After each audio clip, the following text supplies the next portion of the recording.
tal, mi linda y gente mente del mañana? Nos encontramos en un nuevo capítulo de Aprendiendo Topografía. En esta parte continuamos con la segunda ley de la termodinámica.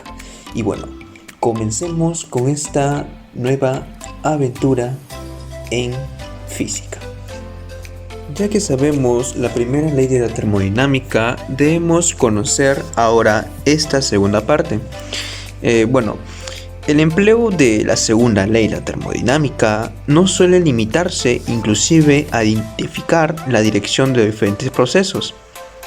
En este caso, esta segunda ley afirma que la energía tiene calidad así como cantidad, a diferencia de la primera ley que tiene que ver tanto con la cantidad como la transformación de la energía de una forma a otra sin importar su calidad. En cambio, esta segunda ley brinda los medios necesarios para determinar la calidad, así como el nivel de degradación de la energía durante un proceso. En esta parte de la segunda ley, con este capítulo, vamos a hablar o basarnos sobre las máquinas térmicas. Entonces, ¿qué podemos comprender o entender por estas máquinas? Bueno, estas tipo de máquinas térmicas se llegaron a emplear a partir del siglo XIX. Donde diferentes físicos e inclusive ingenieros estaban construyendo diferentes máquinas a vapor para así mecanizar el trabajo y el transporte, evitando diferente carga y esfuerzo para así acelerar el trabajo. Por ejemplo, elaboraron diferentes tipos de máquinas desde más eficientes hacia potentes. Grandes científicos como Clausius, como Joule, como Kelvin y entre otros más que construyeron en gran medida diferentes aparatos, diferentes máquinas. Entre las máquinas térmicas que vamos a hablar va a ser una inventada por el gran científico Carnot, que llegó a demostrar que se podía, predecir la eficiencia máxima de una manera teórica de un motor a vapor, mediante la cual realizada de su medición, la diferencia de temperaturas de vapor en su interior del aire que lo rodea, o también podríamos decirlo conocido en procesos térmicos como los depósitos de agua caliente y fría, según el sistema que se pueda tener. Entonces, en esta parte vamos a hablar sobre el ciclo de Carnot, que inventado por el mismo científico francés Sadi Carnot, donde nos explica que este ciclo es una transformación donde el sistema, a través de una serie de transformaciones termodinámicas, finalmente vuelve a su estado inicial. Para ello vamos a ir explicando conforme vayamos avanzando esta parte del capítulo. Entonces tenemos este problema siguiente. Nos dice que una máquina de Carnot funciona entre fuentes a 713.45 grados Celsius y 419.08 grados Celsius. Absorbe 82.46 joules de calor de la fuente caliente durante cada ciclo. Entonces, ¿cuánto calor se da de la fuente fría en cada ciclo? ¿Cuánto trabajo efectúa en cada ciclo? ¿Y cuál es el rendimiento de la máquina? Para ello nosotros debemos considerar estas siguientes fórmulas que tenemos aquí, que es la transferencia de calor para máquinas de Carnot, que no debemos confundirnos con la transferencia de calor que se explicó en una parte anterior, que está dado pues la siguiente fórmula, que la temperatura de la fuente o temperatura fría sobre una temperatura caliente va a ser igual a calor frío que da la fuente fría, en este caso sobre el calor que emite la fuente calor caliente. Entonces vamos a ver ahora el trabajo. Bueno, la siguiente fórmula del trabajo está dado por la siguiente. El trabajo está dado por el calor neto, que en este caso podría darse también expresado como el calor que emite una fuente caliente menos la diferencia de un calor que emite una fuente fría. Entonces, para hallar la fórmula en este caso, la eficiencia o rendimiento está dado por este siguiente. De eficiencia de Carnot, que es igual a 1 menos la temperatura fría menos una temperatura caliente. Y bueno, sabiendo estas siguientes fórmulas, vamos a proceder a realizar nuestro ejercicio. Entonces aquí, continuando con esta solución del problema, tenemos aquí en la parte superior una especie de gráfica donde nos está explicando esta máquina a vapor. según el ciclo de Carnot, que nos dice que esta es la máquina térmica que se encuentra aquí en la parte central de este círculo, y en la parte de aquí arriba tenemos una especie de cajón, una especie de soporte en el cual se encuentra una temperatura alta, y en la parte aquí inferior una temperatura baja, siendo así que pasar de una temperatura alta hacia la máquina térmica va a producirse un calor que entra en este caso a la máquina, conocido como un K sub E o también un calor sub C, que es calor caliente. Entonces aquí tendríamos, aquí se realizaría el trabajo, que en este caso está aquí, representado por la letra W, y saldría en este caso un calor, que es conocido como el calor que sale de la fuente fría. Entonces, según los datos que tenemos, el problema nos dice que la temperatura en grados Celsius, como se encuentra, nos tenemos que pasarlo a grados Kelvin. Para ello, la temperatura que sale de una fuente caliente vamos a pasarlo a grados Kelvin, entonces no tendríamos un valor de 986.45 Kelvin. Ahora, esa temperatura de una fuente fría vamos a pasarlo a Kelvin nuevamente. Para eso vamos a sumar 419.08 grados Celsius más 273, que nos da un valor de 692.08 Kelvin. En el calor tenemos con respecto un calor salido de una fuente caliente, que sería 82.46 joules, pero no tenemos este dato que es un calor salido de una fuente fría, por lo que debemos hallarlo. Y para hallarlo debemos recorrer la siguiente fórmula, que en este caso está expresado aquí, la transferencia de calor según el ciclo de Carnot. Entonces vamos a despejar en este caso el calor frío y tendríamos esta siguiente expresión: ha sido despejada. Entonces vamos a reemplazar todos los datos que tenemos según la temperatura, una fuente fría, temperatura, fuerte, calor, y del mismo modo multiplicado por un calor de una fuente caliente. Y al resolver todo esto tenemos que el calor emitido desde una fuente a baja temperatura, en este caso fría, sería de 57.853 joules. Ahora vamos a pasar a hallar el trabajo según la siguiente parte que nos pide el problema.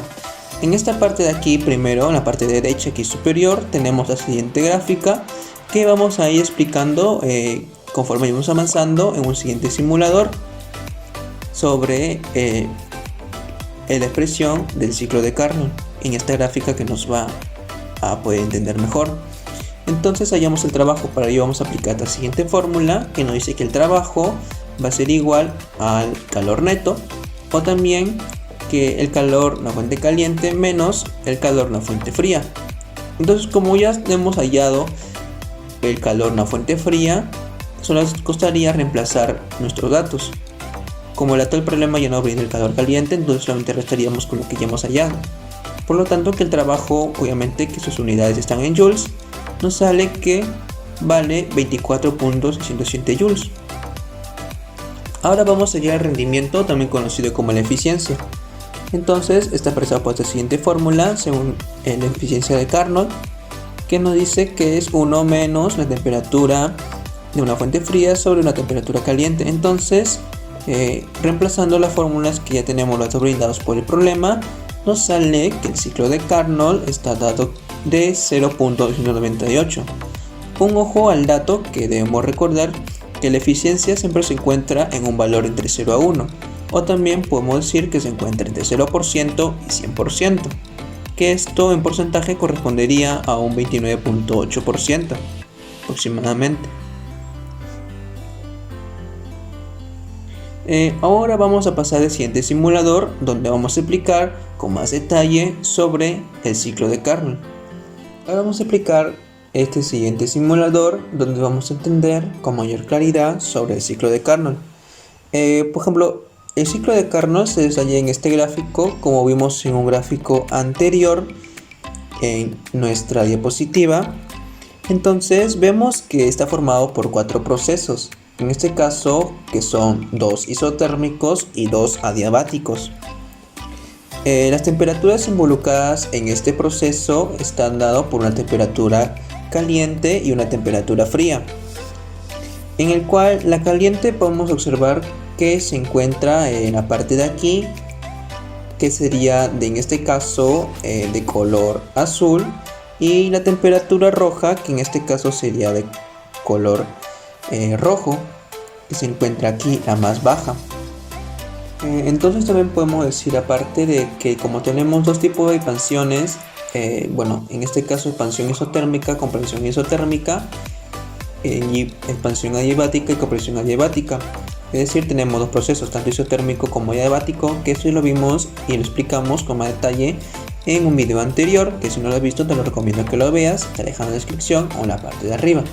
Entonces, volviendo más al tema, el proceso en el caso que es isotérmico, que se desarrolla en la alta temperatura, que sería en la parte de aquí, es donde la máquina absorbe una cantidad de calor, que vamos a llamarlo a este caso como Q sub C, que sería calor salido de una fuente caliente. Mientras que el otro proceso isotérmico, que en este caso son dos, uno es de expansión y otro es de compresión, el otro proceso correspondería a la comprensión, que está aquí como mismo lo dice, compresión isotérmica, que es cuando la máquina va a liberar el calor frío, en este caso representado por Q sub F. Bueno, en este ciclo de Carnot, bueno, podemos ver también que el trabajo va a ir únicamente con las temperaturas.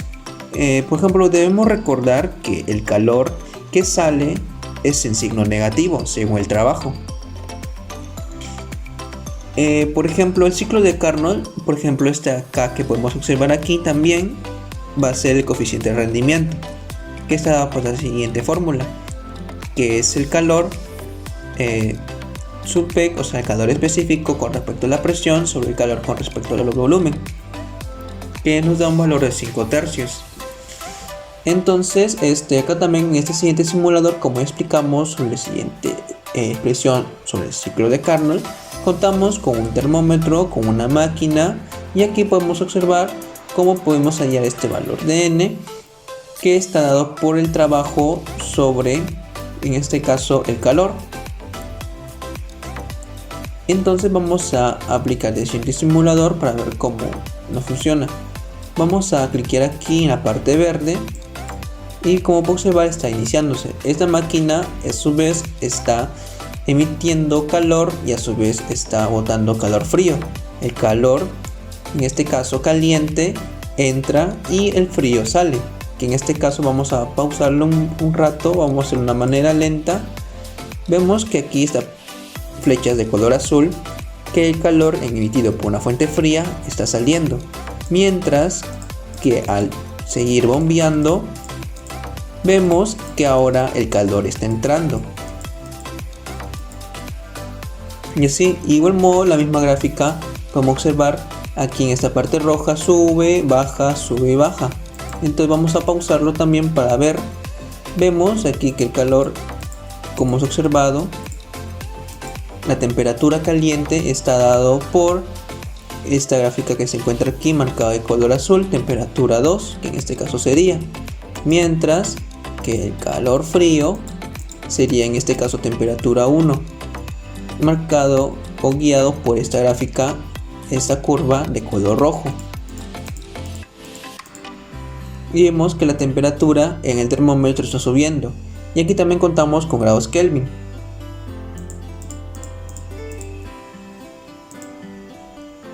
Tanto la temperatura baja y sube según va bombeando este tipo de máquina. Y aquí vemos también que la presión va variando, tanto el volumen como la temperatura. Y si queremos podemos, digamos aquí, en este caso sería la eficiencia, como nosotros hallamos el valor de N, o también conocido como E, sería la eficiencia. Entonces una eficiencia dice que de 8.3%, pero nosotros a ver, vamos a disminuir esta eficiencia. Vamos a ponerle un valor aquí y vamos a ver qué tal va el rendimiento. Como podemos observar que al darle una eficiencia menor vemos que está yendo de una manera lenta, pero si nosotros queremos aumentar la eficiencia, vemos de que ahora el ritmo del bombeo está aumentando poco a poco, y si lo aumentamos más va de manera más rápida, y vemos que al aumentarlo a su límite el bombeo de esta máquina es mayor. y así va variando tanto la presión como el volumen con su temperatura, que ha llegado aproximadamente hacia un valor de 653 Kelvin. Entonces, como ya explicamos, esta gráfica del ciclo de Carnot, que está representada por dos procesos, dos isotérmicos y dos adiabáticos, siendo estos que corresponden a una presión, mientras que uno es compresión y otra es expansión. Ahora vamos a ver este último simulador que vamos a explicar sobre la conservación de la energía. Bueno, ahora nos encontramos en este siguiente simulador en el cual vamos a explicar sobre el principio de la conservación de la energía, y podemos aquí inclusive observar en esta gráfica de aquí la energía cinética y una energía potencial. Incluso podemos observar aquí la sumatoria que permanece constante, que va a ser la sumatoria de estas dos energías. Sin embargo, digamos, en algunas etapas de este movimiento, por ejemplo, aquí podemos ver a un esquiador que está en una montaña, en una pista. Por ejemplo, tenemos aquí diferentes opciones y en estos tres botones. Aquí sí que no podemos paralizar la acción, inclusive podemos darle a iniciar nuevamente o pararlo y verlo de una manera lenta. Y podemos observar también aquí tenemos opciones, digamos, podemos ver en este caso con fricción, inclusive sin fricción, que está aquí sin cliquear, y la velocidad por la que está recorriendo esta persona. Digamos, en este punto, en el punto más bajo, en este caso que se encuentra aquí, esta persona, este esquiador, la trayectoria, digamos, esta energía sería una energía cinética, mientras que en la parte más alta, que sería en la parte de aquí, cuando llega a darse una vuelta, sería, como podemos observar aquí en esta gráfica que nos ayuda, una energía potencial y una energía cinética. Entonces vamos a guiarnos con respecto a esta gráfica que nos brinda. Al llegar a la parte de aquí, en la parte central, la cúspide, donde es la parte inicial, vemos que no hay una energía cinética, sino una energía potencial. Entonces, al desplazarse, digamos, llega a un cierto punto, y aquí en este caso, tanto en el punto más bajo, que sería, solo se muestra energía cinética. Y al llegar nuevamente hacia un punto más alto, que sería a la misma altura, es el punto de partida, va a recorrer una energía potencial, más no cinética. Entonces vamos a dejar aquí que se vaya desplazando nuestro individuo. Entonces, ¿por qué decimos que cuando llega a lo más alto no hay energía cinética? Eso se debe ya que la energía cinética en sí es cero, por lo cual solo hay energía potencial, que sería en este caso energía potencial gravitatoria. Debemos recordar que la energía potencial está dado por una energía tanto gravitatoria como una energía, en este caso, elástica. Pero como no tenemos aquí una energía elástica, solo tenemos una energía potencial gravitatoria. Entonces, ¿qué ocurriría con este personaje en este simulador si le vamos a agregar una fricción? Porque aquí no hay un rozamiento. Entonces vamos a parar este simulador y vamos a dar que tiene una fricción y también una velocidad. Para ello no vamos a modificar cada una de estas señalizaciones que se encuentran en una especie de círculo anaranjado para poder modificar en este caso la pista de hielo. Entonces vamos a seleccionar que tiene fricción y vamos a dar clic aquí a comenzar. Y como observar, ya nuestro esquiador está dando toda una vuelta completa, llega nuevamente hacia arriba, pero como observamos, nuestro esquiador ya no llegó hacia su punto mismo de partida, hacia la misma altura. Entonces, ¿por qué sucede esto? Vamos a ver nuevamente y vamos a pararlo cuando llega. Entonces vemos que está yendo a una velocidad y listo. Y vemos que ya no llega a la parte de aquí, a la misma altura, como en el caso de que solo era una pista lisa. por lo que ahora es como un tipo de pista rugosa, ya que esta pista contiene fricción.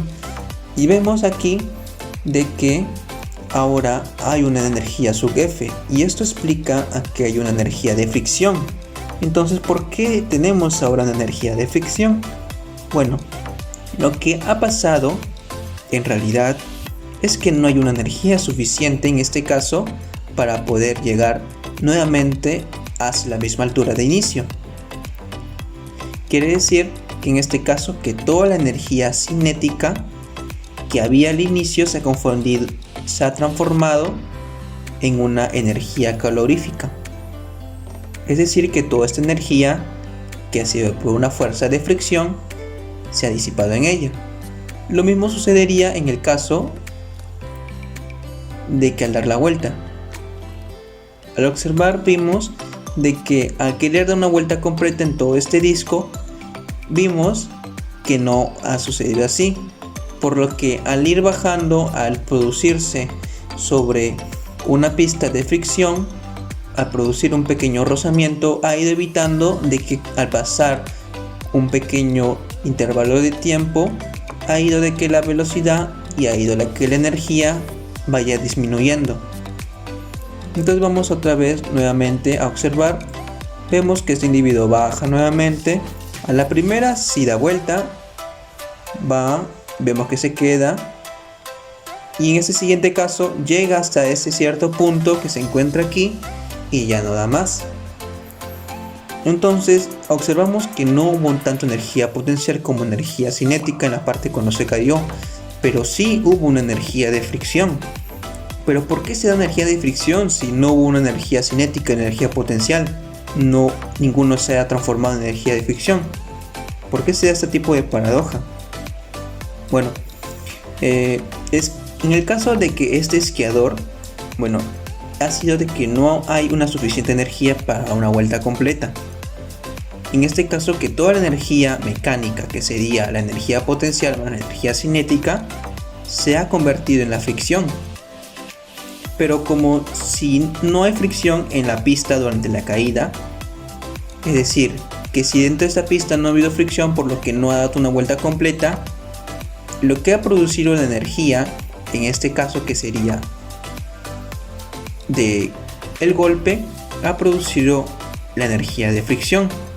Por ejemplo, entonces vamos a dar una nuevamente, pero en este caso vamos a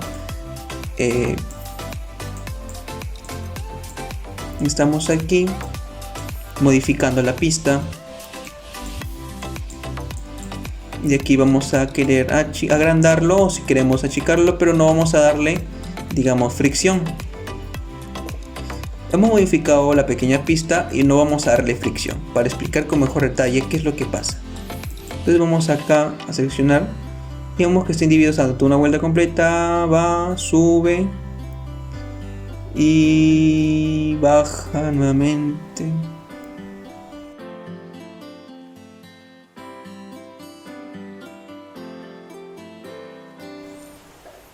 Ya, entonces ahora que ya hemos modificado nuestro tipo de pista, vamos a cliquear aquí, ya hemos quitado la fricción.